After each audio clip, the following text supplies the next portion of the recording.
अस्सलाम वालेकुम।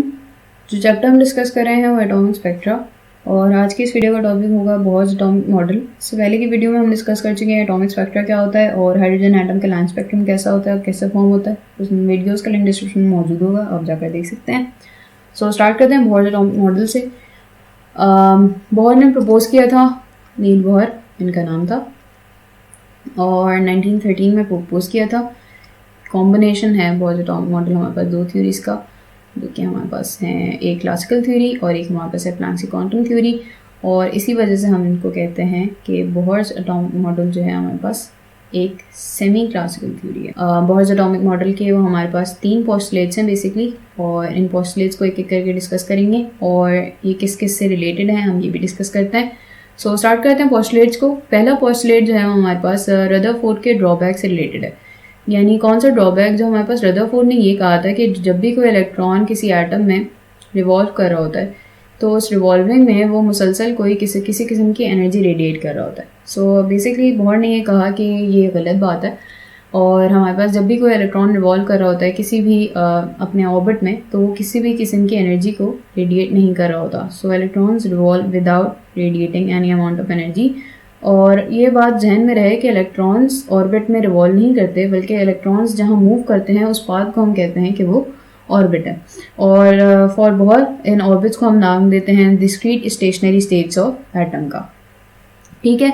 और सेकंड पोस्टुलेट की अगर हम बात करें तो सेकंड पोस्टुलेट हमारे पास रिलेटेड होता है डी ब्रॉली वेवलेंथ से, या फिर डी ब्रॉली का जो हमारे पास हाइपोथेसिस था उससे हम कह सकते हैं कि हमारे पास जो सेकंड पोस्टुलेट है वो रिलेटेड है। सो जो हमारे पास सेकंड पोस्टुलेट है वो बेसिकली क्या कहता है कि हमारे पास उन ऑर्बिट्स की हम बात करते हैं कि सिर्फ वही ऑर्बिट्स हमारे पास पॉसिबल हैं जिनका एंगुलर मोमेंटम जो है वो इंटीग्रल मल्टीपल होगा h/2π का। ठीक है। या फिर मैं कहूँ कि हमारे पास n टाइम्स h/2π का जो हमारे पास एंगुलर मोमेंटम है वो इक्वल होना चाहिए n टाइम्स h/2π उन ऑर्बिट्स का, तो वो ऑर्बिट्स हमारे पास पॉसिबल होंगे। हाँ, हमारे पास एंगुलर मोमेंटम को हम mvr भी लिख सकते हैं, और ये हमारे पास है nh/2π। So that was the second postulate. और यहाँ अगर हम इसमें डिस्कस करेंगे हमारे पास क्या क्या है। सो हमारे पास mvr में हमारे पास r जो है वो रेडियस है, m और v हमारे पास मास और वेलोसिटी ऑफ इलेक्ट्रॉन, और h हमारे पास क्या है, बेसिकली h हमारे पास है प्लैंक्स कांस्टेंट। ठीक है। और n क्या है, n हमारे पास बेसिकली क्या होगा कि ये हमारे पास होगा प्रिंसिपल क्वांटम नंबर। ठीक है। तो n जो है हमारे पास प्रिंसिपल क्वांटम नंबर होगा, ये हमारे पास कुछ भी हो सकता है, 1 2 3 इन्फिनिटी। थर्ड पोस्टुलेट की अगर हम बात करें तो थर्ड पोस्टुलेट हमारे पास जो है वो रिलेटेड होता है प्लैंक्स की क्वांटम थ्योरी से। तो थर्ड पोस्टुलेट हमें ये कहता है कि कोई भी इलेक्ट्रॉन जब अपनी एक हाई एनर्जी स्टेट से, या हमारे पास कोई भी इलेक्ट्रॉन है दो स्टेट्स के बीच में, अगर उसकी ट्रांसमिशन हो रही है किसी भी हाई एनर्जी स्टेट से, अगर वो लो एनर्जी स्टेट में जाएगा तो यहाँ वो एमिट करेगा एक फोटोन, जो हम पहले भी डिस्कस कर चुके हैं कि हमारे पास स्पेक्ट्रम कैसे फॉर्म होता है। तो यहाँ एक फोटोन एमिट होगा, और इस फोटोन की एनर्जी हमारे पास इक्वल होती है hf के। ठीक है। इस फोटोन की जो एनर्जी है वो हमारे पास किसकी इक्वल होगी, वो hf की इक्वल होगी। और ये हमारे पास क्या है, ये हमारे पास हाई एनर्जी स्टेट हो गई, ये हमारे पास हो गई लो एनर्जी स्टेट। और ये जो फोटोन की एनर्जी है वो बेसिकली किस चीज़ की इक्वल होगी, वो इक्वल होगी इन दोनों के डिफरेंस की। यानी जो हमारे पास हाई एनर्जी लेवल है और जो लो एनर्जी लेवल है, इन दोनों के एनर्जी डिफरेंस की बेसिकली इक्वल होगी उस फोटोन की एनर्जी।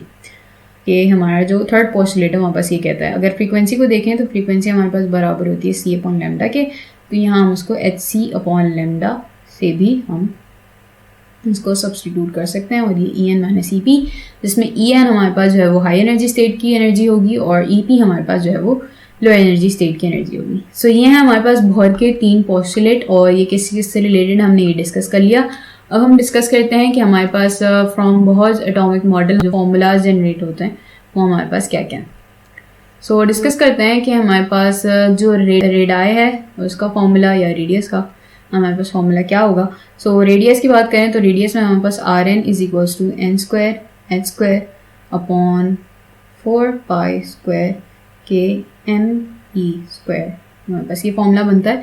और इस फॉर्मूले को अगर हम देखें तो हमारे पास n² के अलावा बाकी सारी चीज़ें कांस्टेंट हैं, सो ये फॉर्मूला हमारे पास कुछ ऐसी शक्ल इख्तियार कर लेता है, क्योंकि हमारे पास ये है हमारे पास n स्क्वायर, और ये हमारे पास हो जाता है radius of the first orbit of an hydrogen atom, जो कि हमारे पास इक्वल होता है n स्क्वायर इन 0.53 अगर हम करें तो ये एंगस्ट्रॉम के बराबर हो सकता है, या फिर n स्क्वायर 0.053 नैनोमीटर।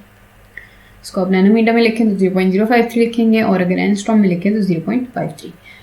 सो ये है हमारे पास फॉर रेडियस फार्मूला। और अगर हम बात करें कि हमारे पास स्पीड, इलेक्ट्रॉन की स्पीड अगर हमें कैलकुलेट करनी है, स्पीड ऑफ इलेक्ट्रॉन, सो हमारे पास वो कैलकुलेट करने का फॉर्मूला हमारे पास है basically Vn equals to 2π ke² on NH। So energy की बात करें, टोटल एनर्जी हमारे पास, जैसे हमें पता है कि हम जब भी पढ़ते हैं तो टोटल एनर्जी हमारे पास इक्वल होती है पोटेंशियल एनर्जी और काइनेटिक एनर्जी के सम के। So total energy is equal to potential energy plus kinetic energy, और in the case of Bohr's atomic model ये हमारे पास हो गई एन शेल की एनर्जी, और ये हमारे पास PEn प्लस KEn। और अगर हम बात करें कि PE और KE हमारे पास किस चीज़ के बराबर है, तो potential energy is basically equal to minus KE² upon Rn, and kinetic energy is basically equal to minus KE² upon 2Rn। ठीक है, और the total energy becomes equal कि जब हम इन दोनों का सम करते हैं तो हमारे पास जो टोटल एनर्जी है वो हमारे पास आ जाती है minus KE² upon 2Rn।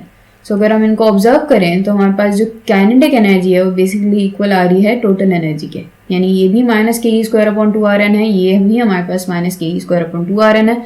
So basically जो काइनेटिक एनर्जी है वो इक्वल हो जाती है हमारे पास टोटल एनर्जी के।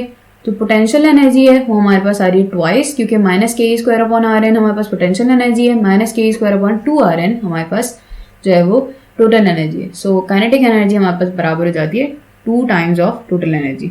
सो हमारे पास फॉर्मूला बेसिकली किस तरीके से चेंज हो जाता है, फॉर्मूला हमारे पास कुछ इस तरीके से चेंज हो जाता है, En is equals to minus 2E plus E, यानी ये हमारे पास होगी पोटेंशियल एनर्जी और ये हमारे पास होगी kinetic energy. So that's all for formulas and Bohr's atomic model. Thank you for watching.